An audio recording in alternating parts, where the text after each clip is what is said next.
तुम क्यों चिंता कर रहे हो? तुम बस अपने मिशन पर फोकस करो, ज्यादा से ज्यादा खुद को डेवलप करो, बाकी जिसे जो करना है करने दो, ठीक है?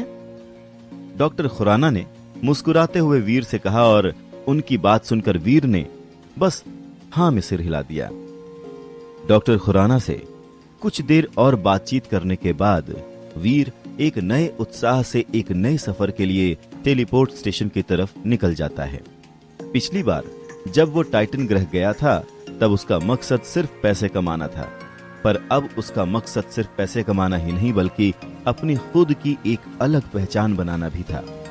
सिर्फ टाइटन ग्रह पर ही नहीं बल्कि पृथ्वी ग्रह पर भी, और अब तो उसका भाई भी वहां पहुंच गया है। जैसे पहले से ही टाइटन पर उसके दुश्मनों की कोई कमी थी, जो दक्ष भी वहां पहुंच गया। अब ऐसे में वीर कैसे वहां सरवाइव करने के साथ साथ अपनी एक अलग पहचान बनाता है, ये सुनना दिलचस्प रहेगा।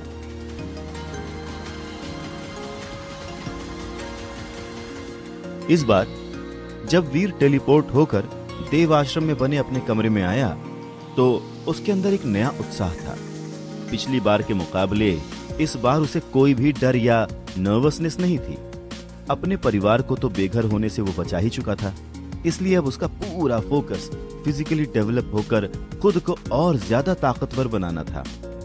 उस पर से अब तो दक्ष भी देव आश्रम पहुंच गया है, इसलिए अब उसे न सिर्फ अपने आप को और ज्यादा ताकतवर बनाना है बल्कि दक्ष की भी नजरों से जितना हो सके उतना दूर रहना है। वैसे भी देव आश्रम इतना बड़ा है तो हो सकता है कि दक्ष से उसकी मुलाकात ही ना हो। अगर ऐसा होता है तो वीर के लिए इससे अच्छी और कोई बात नहीं हो सकती। वीर को दक्ष से ऐसी कोई प्रॉब्लम नहीं थी। आफ्टर ऑल था तो वो उसका कजन ही, पर दक्ष की जासूसी करने की आदत से वीर बहुत परेशान रहता था। पृथ्वी ग्रह पर भी दक्ष की इसी आदत ने वीर का जीना हराम कर रखा था। अब वो टाइटन पर पृथ्वी ग्रह का इतिहास दोहराना नहीं चाहता था। अगर दक्ष को इस बात पर जरा सा भी शक हो गया कि वीर ही डॉलर हो सकता है तो वो जमीन आसमान एक कर देगा सच्चाई का पता लगाने के लिए। इसलिए वीर का दक्ष से सामना ना ही हो तो वही अच्छा है। पर अफसोस इस बार वीर की किस्मत उसके साथ नहीं थी। जिस इंसान से कभी ना मिलने का फैसला करके वो अपने कमरे से बस निकला ही था, वही इंसान उसकी नजरों के ठीक सामने वहां पर साक्षात खड़ा हुआ था। दक्ष देव आश्रम के कुछ लोगों के साथ गेट के बाहर जा रहा था जब वीर की नजर उस पर पड़ी थी।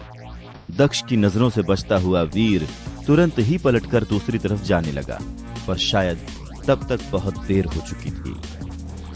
वीर? इससे पहले कि वीर दक्ष की नजरों से बच पाता, दक्ष की नजर उस पर पड़ चुकी थी। एक पल के लिए तो दक्ष सोचता रह जाता है कि शायद उसकी आंखों को कोई धोखा हुआ है, पर ध्यान से देखने पर भी वीर उसे वहीं का वहीं नजर आता है और दक्ष को कंफर्म हो जाता है कि उसे कोई भी धोखा नहीं हुआ है। वीर वाकई में देव आश्रम में ही है।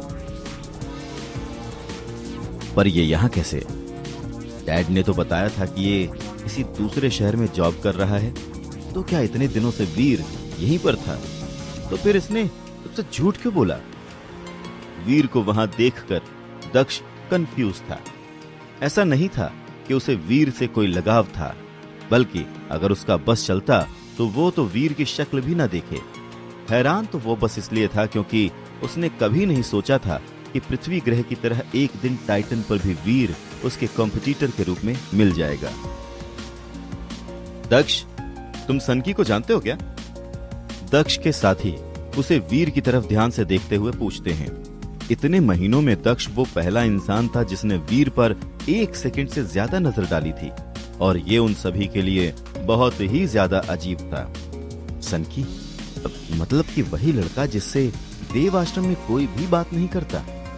ओश, अगर इन लोगों को पता चल गया कि मैं वीर को जानता हूं तो कहीं ये लोग यहां पर मेरा जीना मुश्किल न कर दें।